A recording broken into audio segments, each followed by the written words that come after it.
రాజులకు రాజు ప్రభులకు ప్రభు అయిన యేసుక్రీస్తు నామమున మీకు శుభములు. ఈరోజు దేవుడు మనకు అనుగ్రహించిన వాక్య ధ్యానము కీర్తనల గ్రంథము 55వ అధ్యాయము 18వ వచనము.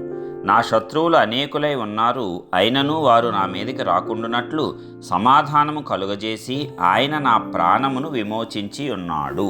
ప్రియులారా, ఈ వాక్య ధ్యానాన్ని మనం పరిశీలించినప్పుడు మనకు అనేకమైన శత్రువులు ఉంటారు. మనకు మనుషుల రూపంలో శత్రువులను అపవాది తయారు చేస్తాడు. పరిస్థితుల రూపంలో మనకు శత్రువులు ఎదురవుతారు.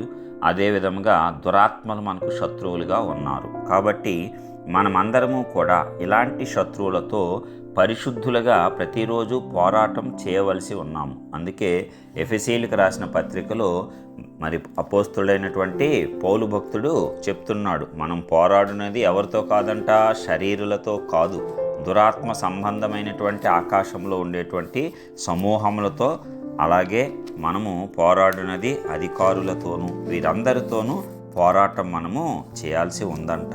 మరి అంధకార సంబంధము లోకనాథులతో కూడా మనం పోరాటము చేయవలసి ఉన్నది. కాబట్టి ఇలాంటి పోరాటము మనం చేయాలంటే మనకు ఏమి కావాలి?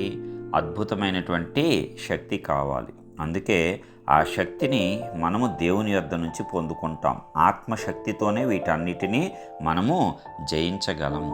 కాబట్టి మనకు అనేకమైనటువంటి శత్రువులు ఉన్నా సరే వారు మన మీదకి రాకుండా మనకు సమాధానము కలుగజేసి మన ప్రాణమును విమోచించువాడు ఆయనే, యేసుక్రీస్తు. కాబట్టి ఆయన యొద్దకు వచ్చి ఆయన నామాన్ని మనము ఆశ్రయించి ఆ నామమును ధరించుకున్నప్పుడు ఆ శక్తి మనలో విడుదలవుతుంది.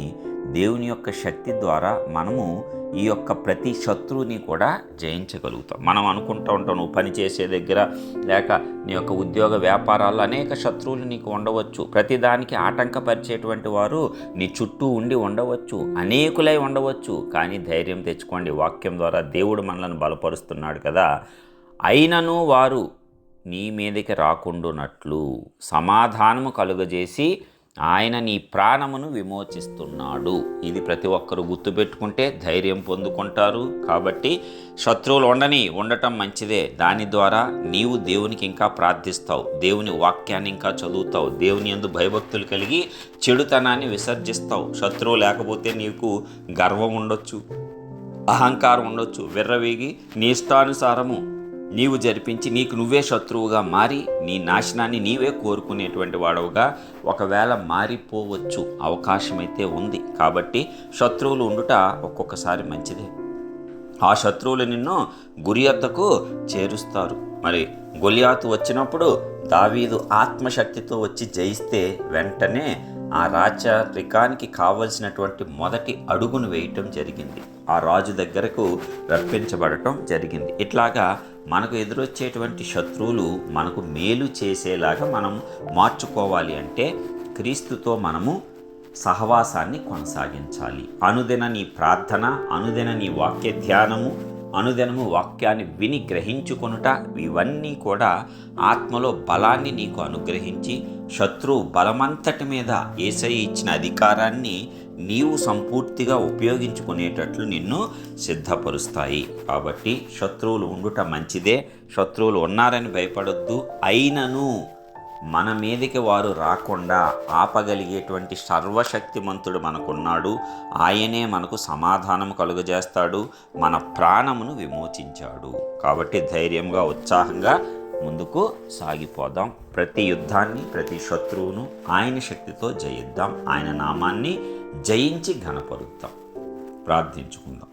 మహోన్నతుడైన గొప్ప దేవ, ప్రియ పరలోకపు తండ్రి, మీ ఘనమైన శ్రేష్టమైన నామానికి వందనాలు చెల్లిస్తున్నాం. ఇప్పటివరకు అద్భుత రీతిలో కాపాడిన విధానం అంతటిని బట్టి నీకే వందనాలు. ప్రతిరోజు కూడా మమ్మల్ని నీ యొక్క శక్తితో నింపుచున్న విధానం అంతటిని బట్టి నీకు కృతజ్ఞతలు చెల్లిస్తున్నాం. అవునయ్యా, అనేకమైన శత్రువులు ప్రతిరోజు మాకు ఉంటూనే ఉంటారు. అయితే భయపడకుండా నీవిచ్చిన వాక్కు ప్రకారం ధైర్యం తెచ్చుకొని నీతోటి సహవాసంతో నీ శక్తిని మేము పొందుకొని ప్రతి శత్రువును, ప్రతి పరిస్థితిని, వ్యతిరేకతలను జయించి విజయవంతమైన విశ్వాసవీరులుగా నీ నామాన్ని లోకంలో ఘనపరిచేటట్లు నీ అద్భుత సామర్థ్యాన్ని ఇచ్చి ఆశీర్వదించవలసిందిగా నజరేయుడు సర్వశక్తిమంతుడైన యేసు పరిశుద్ధ నామమును ప్రార్థించి పొందుచున్నాం పరలోకపు తండ్రి. ఆమేన్.